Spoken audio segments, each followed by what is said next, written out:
그런 거 해봐야 아무짝에도 소용없어. 내가 다 해봤는데 이미 늦었어. 나이 먹고 무슨 공부야? 젖은 낙엽처럼 끝까지 회사에 붙어있으면 되는 거야. 무언가를 마음먹고 시도하려고 하면 어디선가 어김없이 들려오는 에너지 흡혈귀들의 주술입니다. 이러한 헛소리도 계속해서 듣다 보면 어느새 나 또한 무기력과 부정적인 에너지에 전염되어 그들의 생각에 물들여질 확률이 높아지게 되고 삶 전체를 잠식당할 수가 있습니다. 결국 내 삶은 부와 성공은커녕 가난과 결핍이 계속되는 악순환에 갇히게 되는 것이죠. 안녕하세요. 체인지 패러다임 TV입니다. 어느새 새해가 밝고 설 명절이 코앞으로 다가왔습니다. 새해가 되면 대부분의 사람들은 목표라는 것을 세우는데요.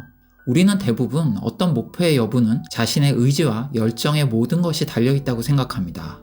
맞는 이야기지만 한 가지 중요한 사실이 빠져있죠. 바로 우리가 평소에 만나고 있는 사람들 또한 다시 바라봐야 한다는 점입니다. 건강한 몸을 위해 운동과 다이어트를 아무리 마음먹었어도 맛있는 녀석들 뺨치는 친구들을 수시로 만난다면 목표를 달성하기는 무척이나 어려울 겁니다. 또한 사업이나 투자를 공부하기 시작했다면 퇴근하고 곧잘 어울리던 술 친구들이랑은 당분간 멀어져야겠죠. 사람은 강력한 사회적 동물이고 주변인들과의 영향을 주고받을 수밖에 없기 때문입니다. 자신의 현재와 미래의 수준은 나와 가장 가까운 5명의 평균이다 라는 말처럼 말이죠. 평범한 사람들이 성공하거나 원하는 부를 이루려면 많은 노력들로 이루어진 행동을 지속해야 합니다. 하지만 무언가를 해보기도 전에 초를 치는 에너지 뱀파이어들이 내 곁에서 득실거리는 상황에서는 지치지 않고 무언가를 계속하기가 무척이나 어렵습니다.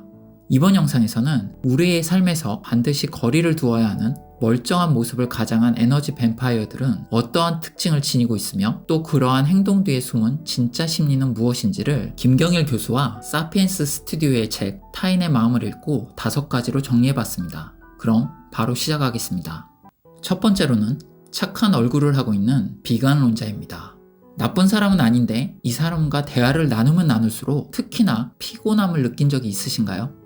우울하고 비관적인 태도가 몸에 밴 사람들과 이야기를 하다 보면 나의 에너지 또한 빨려 들어가는 느낌이 들 때가 많습니다.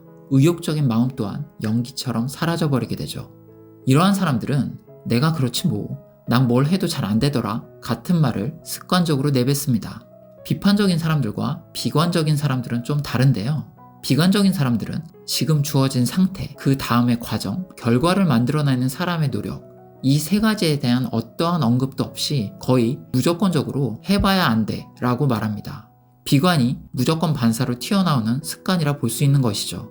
이런 사람들 대부분은 주변 사람들이 느끼기에 자신감은 좀 없지만 사람 좋은 얼굴을 하고 있습니다. 착한 미소를 지으면서 그렇게까지 애쓸 거 없어, 그냥 편하게 살아도 돼 라는 메시지를 보내기 때문에 함부로 내치는 말을 하기도 어렵습니다. 하지만 성공하는 삶을 살고 싶다면 사탕 발림의 말보다는 쓴소리를 해주는 사람의 말에 귀를 기울여야 합니다. 진정으로 스스로가 변화하고 싶다면 말이죠.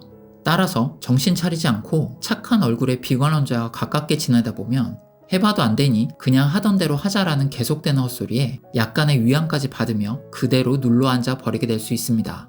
이들은 자신이 가지고 있는 편안하고 안일한 것이 좋다라는 자신의 무의식적 생각을 계속 심어주면서 당신이 긍정적인 방향으로 변화하는 것을 절대적으로 막고 있는 존재인지 모릅니다.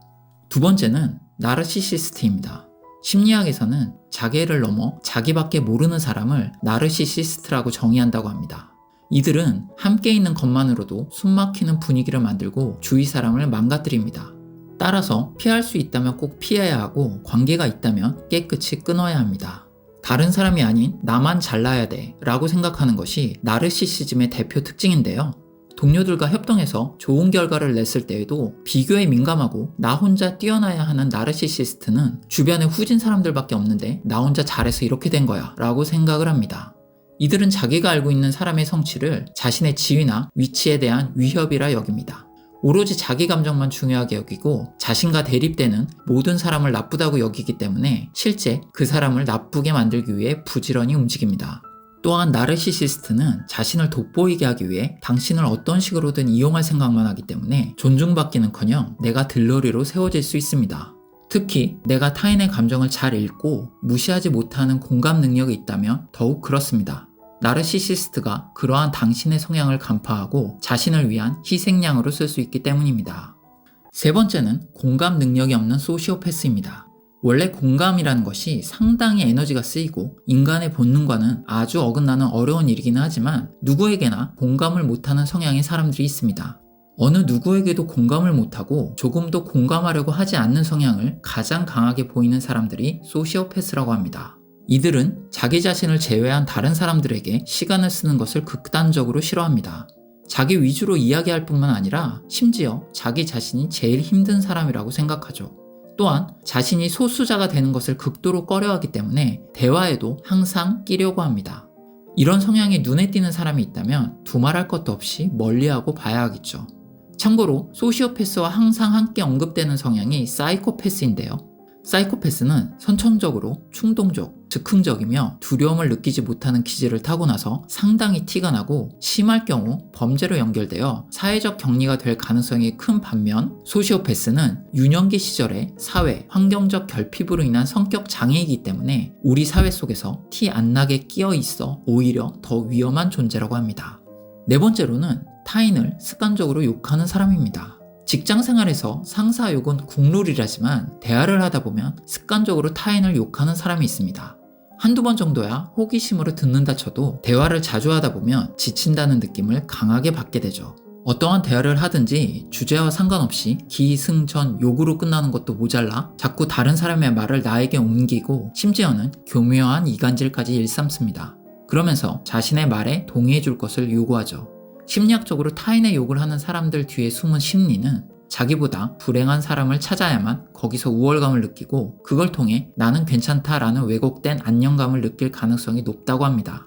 특히 내 앞에 와서 남 욕을 하는 것도 모자라 심지어 나를 공범처럼 만드는 사람은 무조건 피해야 한다고 김경희 교수는 충고합니다. 이러한 성향의 사람들은 계속해서 나를 불안하게 하고 지치게 만들 뿐만 아니라 나의 소중한 에너지가 바닥을 드러낼 때까지 조금씩 갉아먹을 것이니까요. 마지막 다섯 번째로는 나에게 집착하는 친구입니다.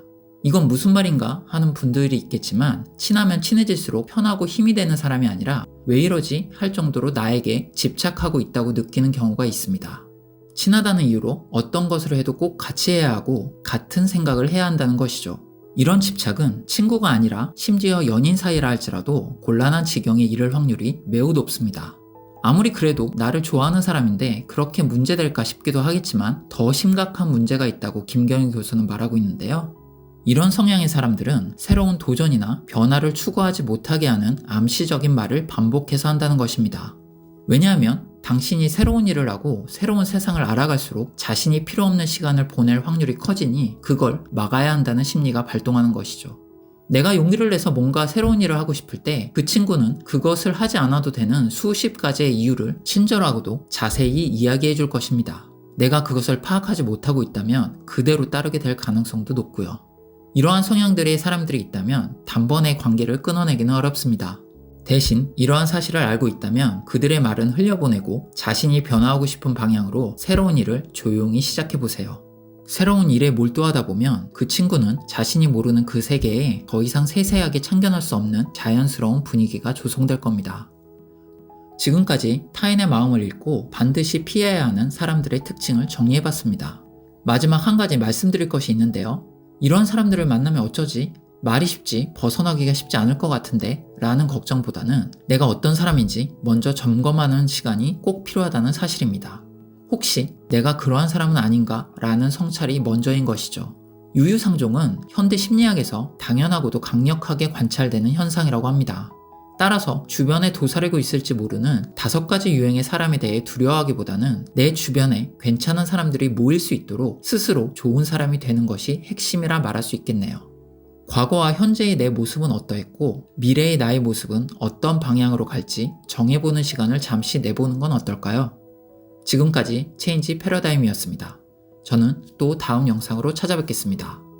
감사합니다.